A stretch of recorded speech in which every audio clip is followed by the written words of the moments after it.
You want to be more productive, to do more and to get more in less time. So you want to learn how to better manage your time. And today I'm going to show you how.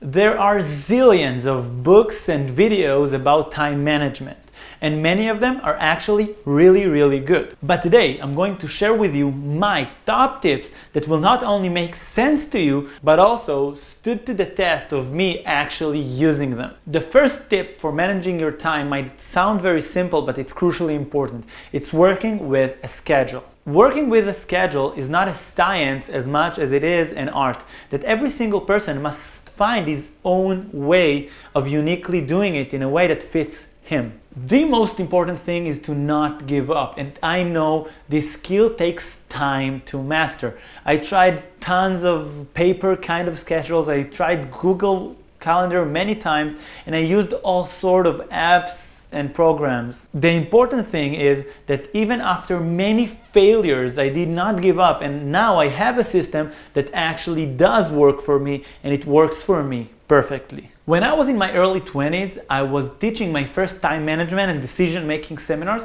while I was doing my degree in psychology. And while most of my course students felt like they don't have any time to do anything besides studying, I was actually able to keep my routine at the gym, to spend time with my family and my girlfriend, while I was also able to jumpstart my business as a personal coach and a speaker. In most seminars back then, someone at some point would stand up and tell me that the only reason I could actually manage my time in such an effective manner was because I did not have children. And this point leads us to tip number 2.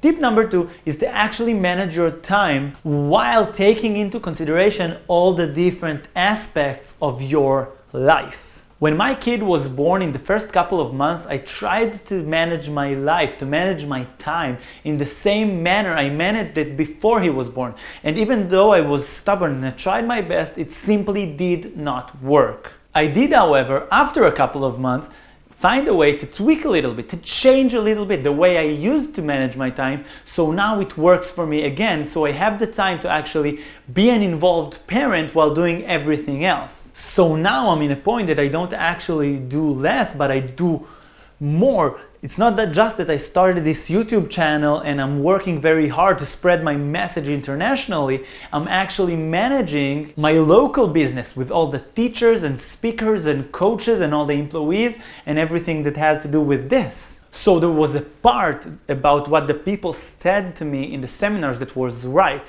It was easier. I had less tasks back then than I have now. But if you learn the skills now, if you learn the skills when it's easy, you can also use them when it's hard. That now I have 10 times more things to do, I still manage it in a way that allows me to do what's important to me first. And the point is that you don't need to be like someone else. You don't need to manage your time like someone else. You need to get inspiration from all different people for all different kinds of systems. But you need to find the ideas that work best for you, the stuff that works for you, so you can do what's important for you. Because obviously each and every one of us only has 24 hours in a day. We cannot manage to get more time. Time management is not about getting more time or less time. Everybody has the same amount of time.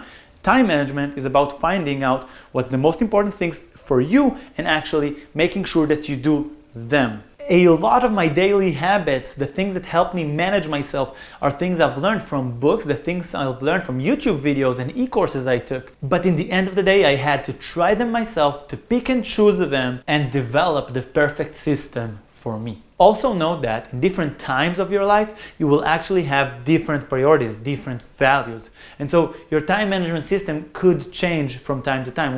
What once worked for you might not work for you any longer, and what is used to not work for you might very well work now. Tip number 3 is take time for yourself. I see so many people, especially young entrepreneurs, that are extremely motivated, that are very ambitious, and so they schedule every single minute of their time in the schedule so they don't have time to eat. you need to eat, you need to drink, you need time to relax, time to do the things that actually rejuvenate you, the things that actually do make you feel good. You need to call your mom. Well, maybe not every single one of you needs to call his mom, but you probably should call your mom. Personally, I keep some open time in my schedule. I make sure that if I want to do something in a certain part of the week, I can almost always find the time for it. And I also block the time to do the things that are most important for me, like working out, spending time with my kid and my wife, and like doing tip number 4. Tip number 4 is creating a weekly plan. You simply sit by yourself and ask yourself the key question. What are the most important things for me that I want to achieve this week? What if I could only achieve a few things this week? What would make this week a successful one? And then block the time to actually do them. And here's a pro tip.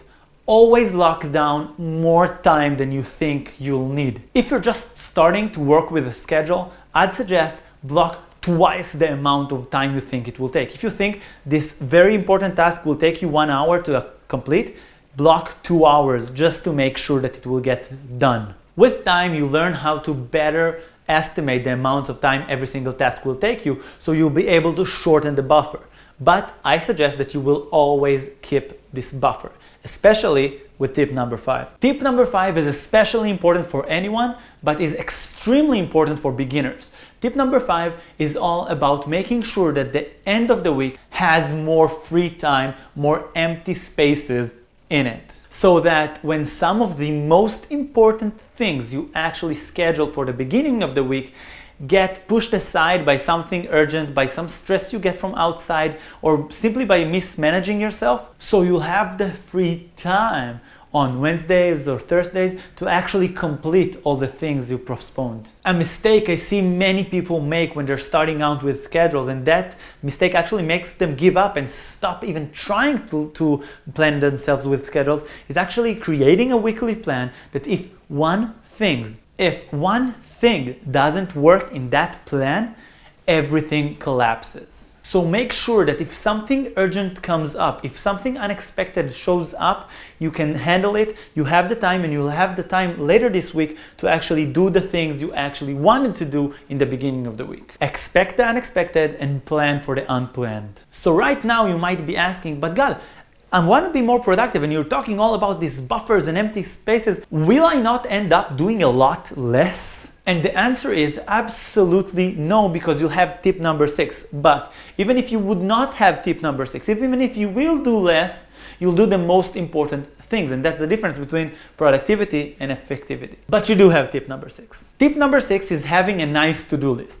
A nice to-do list is not a to-do list that looks nice because you decorated it. It's a nice to-do list. Means it's all those things that you don't have to do. They're not super urgent, they're not supremely important, but they would be very, very nice if you would actually do them. So let's say you buffered up 2 hours for a certain task and you actually did it in 30 minutes. You have 1.5 hours left. You open up your nice to-do list, pick something and do it. So in this way, you don't only make sure that the most important things happen.